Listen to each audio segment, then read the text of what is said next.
Welcome to Nightmare Fuel Stories. Don't forget to like and subscribe if you enjoy the stories. Number curated. I first noticed something odd about my streaming recommendations on a Tuesday night in October. Rain slashed against my apartment windows, and I'd settled in for another evening alone with my TV and a microwave dinner. Working from home as a data analyst meant I rarely left my apartment these days. The streaming service Viewfinder had become my constant companion. That night, scrolling through new releases, I paused at a thumbnail that caught my eye, The Analyst. The cover image showed a man who looked remarkably like me, same dark hair falling over his forehead, same wire-rimmed glasses, even the same gray hoodie I was currently wearing. The synopsis read, a data analyst discovers a disturbing pattern in his work that threatens to unravel his sanity. I laughed nervously. The algorithm was getting good, too good.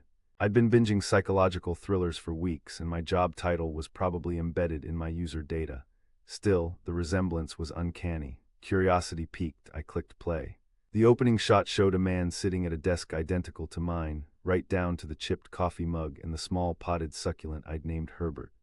The character even had the same poster on his wall, a vintage print of the Great Wave off Kanagawa that I'd bought at a museum gift shop last year. A chill ran through me. I paused the show and looked around my apartment. The layout on screen matched mine perfectly. The small galley kitchen visible from the living room desk, the bathroom door slightly ajar to the right.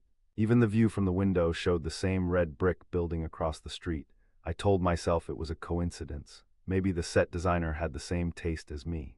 Maybe the location scout had filmed in my apartment building before I moved in. There had to be a logical explanation. I pressed play again, watching as the character, named Thomas, not my name, which provided some relief, went about his evening routine.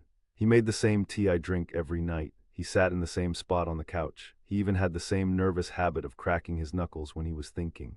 This is bizarre, I muttered, pausing again. I searched online for information about The Analyst, but found nothing, no reviews, no cast list, no production details. According to the internet, the show didn't exist. I checked social media for any mentions, nothing. Unnerved but still skeptical, I resumed watching. The plot developed around Thomas noticing patterns in his data that suggested someone was manipulating financial markets. As he dug deeper, strange things began happening in his apartment. Items moved when he wasn't looking. His computer showed evidence of being accessed remotely. He heard footsteps when no one was there. I was 2 episodes in when my phone buzzed with a text from my only friend in the city, Ellie. "How's the new show? Any good?" I stared at the message. I hadn't told Ellie I was watching anything new. I hadn't spoken to her in days. "What show?" I typed back. 3 dots appeared, disappeared then. "The Analyst, you've been watching it all evening." My hands trembled as I replied, "How did you know that? You shared it on Viewfinder." "Says you're 3 episodes in now." I hadn't shared anything. I was only 2 episodes in, and Viewfinder didn't have a social sharing feature, at least not one I'd ever seen. I opened the Viewfinder app on my phone. There it was. A new social tab that I swore hadn't been there before. My profile showed I was currently watching The Analyst, 3 episodes in, but I wasn't on the 3rd episode yet. I switched back to my TV and saw that somehow the 3rd episode was indeed playing, though I had no memory of starting it. On screen, Thomas was texting someone named Ellie, asking how she knew what he was watching. My phone slipped from my fingers. On screen, Thomas's phone fell to the floor. I stood up. Thomas stood up. I walked to the window and pulled back the curtain to look outside. Rain was still coming down hard, distorting the view of the building across the street. On my TV, Thomas did the same thing. "This isn't possible," I whispered. On screen, Thomas's lips moved in sync with my words. I shut off the TV and sat in the dark, heart pounding. After several minutes of deep breathing, I convinced myself I was overworked and overtired. I was seeing patterns where there were none, an occupational hazard for a data analyst. I'd been staring at screens too long. Maybe I'd even fallen asleep and dreamed the whole thing. I went to bed without turning the TV back on. The next morning, I woke to a notification from Viewfinder. "Continue watching The Analyst. You have 5 episodes remaining." I deleted the notification and went about my day, trying to focus on work, but my concentration was shot. I kept thinking about the show, about the impossible similarities. By evening, curiosity overcame fear, and I turned on Viewfinder again. The Analyst was the first recommendation, now showing I had watched 3 of 8 episodes. I hesitated, then clicked play on episode 4. The episode opened with Thomas waking up to a notification, deleting it, and trying to work, just like my morning. As the episode progressed, it showed his entire day. The same emails I had answered, the same lunch I had eaten, even the same random thought I'd had while staring out the window. wondering if the old woman in the apartment across the street ever noticed me watching her water her plants. This went beyond coincidence or algorithm prediction. This was impossible. I turned off the TV again and paced my apartment. I needed to talk to someone about this, but who would believe me? I'd sound delusional. Maybe I was delusional. I called Ellie. Hey, about that show. I started. Oh yeah, The Analyst. Super creepy, right? I watched the first episode after you shared it. That main character reminds me of you. Did you notice anything strange about it? Strange how? I hesitated. Like, does it seem like it was made specifically for me? Ellie laughed. Well, yeah, that's how algorithms work these days. They know what you like. No, I mean literally made for me. The character lives in an apartment exactly like mine. He does the same things I do. He's watching the same show I'm watching. The line went quiet for a moment. Are you okay? You're not making sense. I know how it sounds. But something weird is happening. The show is showing things it couldn't possibly know. Like what? Like our text conversation last night. It showed it happening in real time. Another pause. We didn't text last night. Yes, we did. You asked me about the show. No, I didn't text you yesterday at all. I was at my mom's and you know she has that no phones at dinner rule. Are you sure you're okay? I checked my phone. The text conversation from last night was gone. No evidence it had ever happened. I have to go, I said abruptly and hung up. My hands shaking, I turned the TV back on and navigated to Viewfinder. The Analyst was still there, waiting. I selected episode 4 again, fast-forwarding to where I had left off. On screen, Thomas was on the phone with someone named Ellie, having the exact conversation I'd just had. When he checked his phone afterward, he found no record of a previous text conversation. I watched, horrified, as Thomas began to spiral, just as I was doing now. He checked his browsing history, looking for evidence of the show existing elsewhere. He found nothing. He searched his apartment for cameras or signs of intrusion. Nothing. By episode 5, Thomas had stopped going to work. He was convinced he was being watched, that his life was being recorded and turned into content for someone else's entertainment. His friends thought he was having a breakdown. Maybe he was. I realized I was no longer certain where the show ended and my life began. Was I watching Thomas, or was Thomas watching me? Or was someone else watching both of us? I needed to break the pattern. In episode 6, Thomas decided to leave his apartment, to go somewhere unexpected, somewhere that couldn't have been predicted or scripted. I decided to do the same. I grabbed my keys and jacket and left without a destination in mind. I walked for hours, taking random turns, entering stores I'd never visited, speaking to strangers, anything to create a path that couldn't have been anticipated. Eventually, I found myself in a part of the city I didn't recognize. The streets were quieter here, the buildings older. Rain had started again, and I ducked into a small cafe called Endpoint to dry off. The cafe was empty except for an elderly man behind the counter. The walls were lined with old television sets, all playing different shows, the volume turned down low. "What can I get you?" the man asked. His name tag read Victor. "Just coffee, please." As he prepared my drink, I noticed one of the TVS was playing The Analyst. I froze, watching as Thomas entered a cafe called Endpoint. "That show," I said, pointing. "What is that?" Victor glanced at the screen. "Ah, The Analyst, one of our newer offerings. Are you enjoying it?" "Your offerings? What do you mean?" He smiled, placing my coffee on the counter. "Viewfinder Productions. We like to keep an eye on how our content is being received." My mouth went dry. "You work for Viewfinder, in a manner of speaking." Victor's smile didn't reach his eyes. "We're more like content curators. We create personalized experiences." "That's not possible," I said, though I knew it was happening. "The show is about me. It shows things no one could know. Our methods are proprietary, but let's just say we have ways of gathering very specific data." He leaned forward. "The question you should be asking is not how we're doing it, but why." "Okay," I said, my voice barely audible. "Why?" "Entertainment value. Reality television became stale. Viewers wanted something more authentic, more intimate. And there are those willing to pay a premium for truly personalized content. People are watching my life for entertainment." Victor shrugged. "Your life through a creative lens. Embellished here and there for dramatic effect. That's illegal. It's invasion of privacy." "Is it? You agreed to the terms of service. Section 17.3 specifically grants us the right to create derivative content based on user data and behavior patterns." I thought back to when I'd signed up for Viewfinder, clicking through the terms without reading, as everyone does. "But the things in the show, my apartment, my thoughts, you can't get that from terms of service." Victor tapped his temple. "Smart devices, my friend, your phone, your laptop, your smart TV, your digital assistant, all collecting data all the time. You'd be surprised what we can extrapolate from seemingly innocent information." I felt sick. "And the supernatural elements, the things moving in my apartment, the footsteps. Ah, that's where the creative lens comes in." We add those elements for our viewers. They enjoy the heightened reality, the sense that something beyond the ordinary is happening.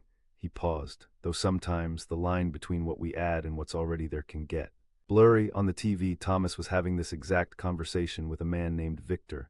"How many people are watching me?" I asked. "Your show, it's one of our more popular streams." "About 30,000 subscribers at present. 30,000 people watching my life, watching me unravel in real time." "I want it to stop," I said. "I didn't consent to this specific use of my data." Victor's smile faded. "I'm afraid it doesn't work that way. The contract is binding, and besides, your story arc is just getting interesting. The viewers are quite invested in how you'll handle this revelation." I stood up, coffee untouched. "I'll go public. I'll tell everyone what Viewfinder is doing.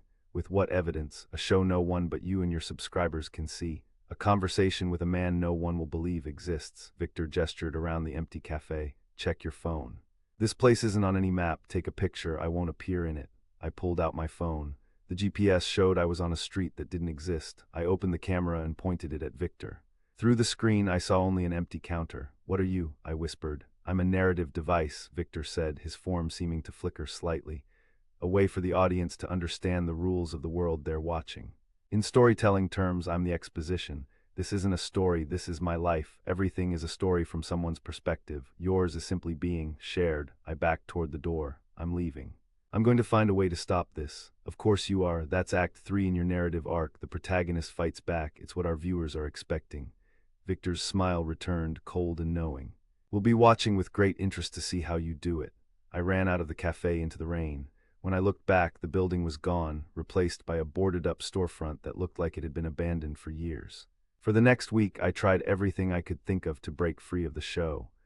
I consulted lawyers about the Viewfinder terms of service, only to be told that the clauses were indeed binding, if ethically questionable. I tried to find other Viewfinder users with similar experiences, but online searches led nowhere. I even attempted to locate Viewfinder's corporate offices, but the company seemed to operate entirely virtually, with no physical address. All the while, I refused to watch any more episodes of The Analyst. I even threw my television away and deleted the Viewfinder app from all my devices.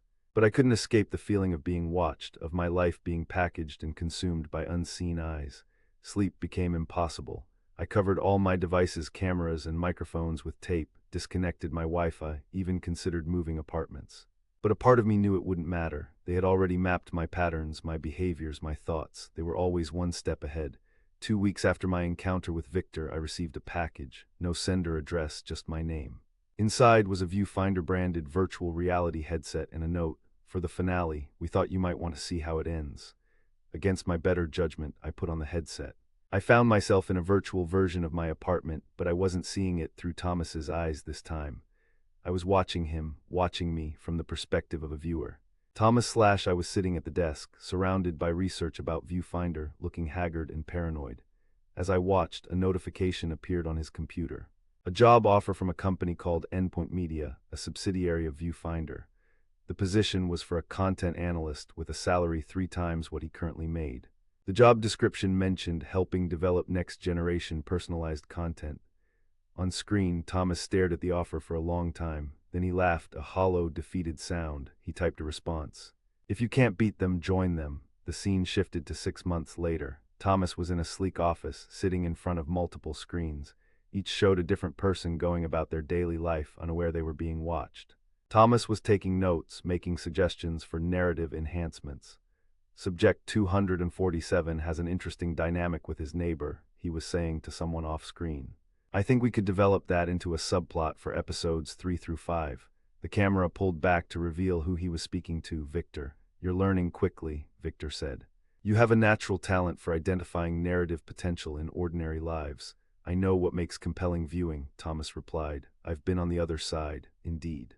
"And how does it feel to be the watcher instead of the watched?" Thomas considered this. "Powerful, but also, I don't know, sometimes I wonder if I'm still in the show, if this is just another level of the narrative." Victor smiled that same cold smile. "An interesting theory, perhaps you should explore that in your next project." The scene changed again. Thomas was back in his apartment, but it was different now, more upscale, with expensive furniture and art. He was looking directly at the camera, at me. "I know you're watching," he said. "I can feel it, just like you felt it. The difference is I've accepted it. I've found a way to use it." The question is, what will you do now that you know how the story ends? The VR experience faded to black and a message appeared. Final episode complete. Thank you for watching The Analyst. Based on your viewing preferences, you may also enjoy The Recruit coming soon to your personal feed. I tore off the headset and threw it across the room. The next morning, I received an email from Endpoint Media offering me a job as a content analyst. I stared at it for hours, my cursor hovering over the reply button. Was this my way out or just deeper in? I thought about the 30,000 people who had watched my breakdown, who had been entertained by my fear and paranoia. I thought about how many others like me might be out there, unwitting stars of their own personalized horror shows.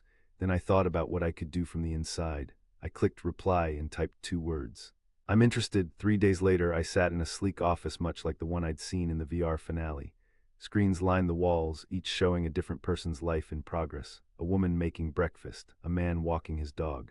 A teenager sneaking out of her house at night. Victor entered looking exactly as he had in the cafe. "Welcome to Endpoint," he said. "Ready to begin your training?" "Yes," I replied. "I want to understand how it all works." "Excellent.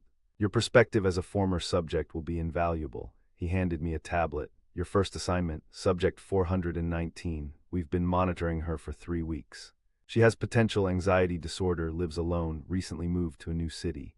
Classic isolation scenario." I looked at the screen.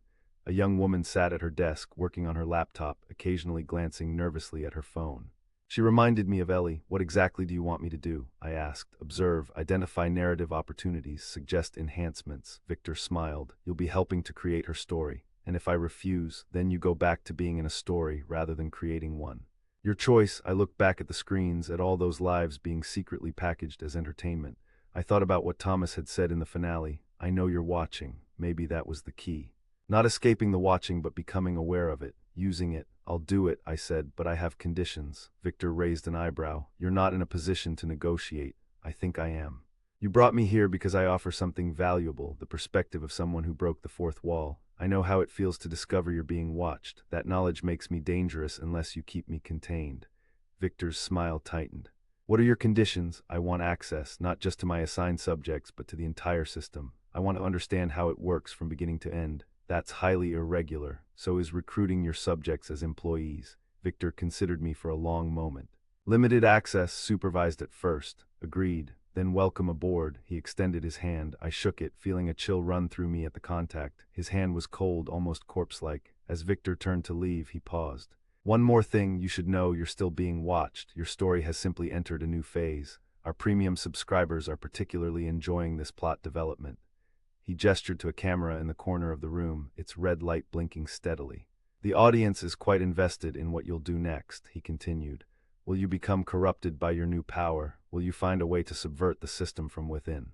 Will you discover the true nature of Viewfinder?" His smile widened. "The possibilities are endless." "And what is the true nature of Viewfinder?" I asked. Victor's form seemed to flicker again, just for an instant, revealing something else beneath the human exterior, something with too many angles, too many eyes.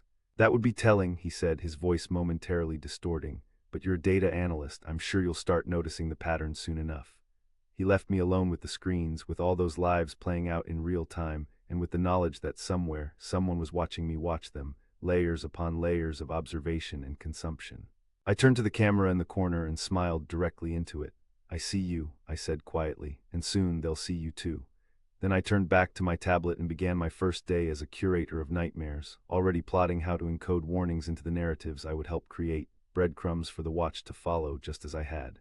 The red light on the camera blinked in response, watching, always watching, and somewhere in the dark the audience leaned forward, eager to see what would happen next.